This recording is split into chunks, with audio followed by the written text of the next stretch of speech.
বাগদেবীর আরাধনায় মাতোয়ারা গোটা বাংলা। এই একটা মাত্র দিন পড়া থেকে ছুটি নিয়ে দেদার মজা করে পড়ুয়ারা। হলুদ শাড়ি আর পাঞ্জাবি গায়ে এদিক ওদিক ঘুরে বেড়ানোর দিন। প্রায় প্রত্যেক বাঙালির বাড়িতেই সরস্বতী পুজো হয়ে থাকে। সরস্বতী পুজোর পরের দিন শীতল ষষ্ঠী। বাড়ির মেয়েরা ব্রত পালন করেন। ওই দিন দিনভর বাড়িতে বন্ধ থাকে রান্না বান্না।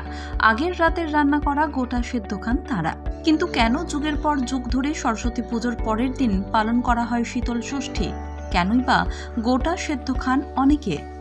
সরস্বতী পুজোর দিন সকালে বাজারের ব্যাগ হাতে করে বেরিয়ে পড়েন গৃহস্থরা। চড়া দাম হলেও বাজার থেকে বাছাই করে গোটা সেদ্ধর সামগ্রী হিসেবে শীষ পালং, গোটা মুগ, গোটা বেগুন, গোটা শিম, গোটা কড়াইশুঁটি, টোপা কুল, সজনে ফুল কিনে নিয়ে আসেন তারা।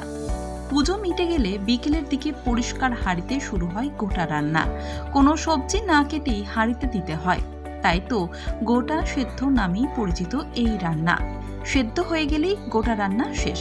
কেউ কেউ গোটা রান্নায় মশলা দেন, আবার কেউ কেউ মশলা ছাড়াই গোটা রান্না করেন।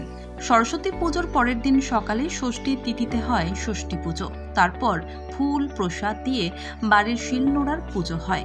পুজোর সময় দইয়ের ফোঁটা দেওয়া হয় শিলনোড়ার গায়ে। পুজো শেষে সেই দই আগের দিন রান্না করা খাবারে ছিটিয়ে দেওয়া হয়।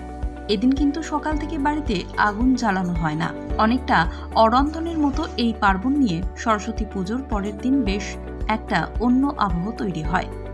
বিদায় নিচ্ছে শীত, আসছে বসন্ত। এই সময় শরীরের পক্ষেও গোটা সিদ্ধ জীবাণুদের সঙ্গে মোকাবিলা করে। তাই সরস্বতী পুজোর পরের দিন গোটা সিদ্ধ খাওয়ার রীতি আজও প্রচলিত।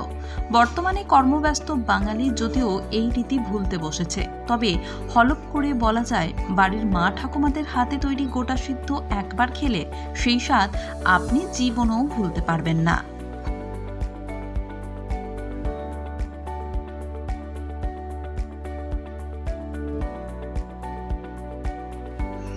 বাগদেবীর আরাধনায় মাতোয়ারা গোটা বাংলা। এই একটা মাত্র দিন পড়া থেকে ছুটি নিয়ে দেদার মজা করে পড়ুয়ারা। হলুদ শাড়ি আর পাঞ্জাবি গায়ে এদিক ওদিক ঘুরে বেড়ানোর দিন। প্রায় প্রত্যেক বাঙালির বাড়িতেই সরস্বতী পুজো হয়ে থাকে। সরস্বতী পুজোর পরের দিন শীতল ষষ্ঠী। বাড়ির মেয়েরা ব্রত পালন করেন। ওই দিন দিনভর বাড়িতে বন্ধ থাকে রান্না বান্না। আগের রাতের রান্না করা গোটা সেদ্ধ খান তারা।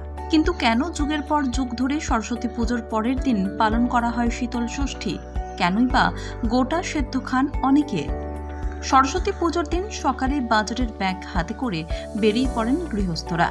চড়া দাম হলেও বাজার থেকে বাছাই করে গোটা সেদ্ধর সামগ্রী হিসেবে শীষ পালং, গোটা মুগ, গোটা বেগুন, গোটা শিম, গোটা কড়াইশুঁটি, টোপা কুল, সজনে ফুল কিনে নিয়ে আসেন তারা। পুজো মিটে গেলে বিকেলের দিকে পরিষ্কার হাঁড়িতে শুরু হয় গোটা রান্না।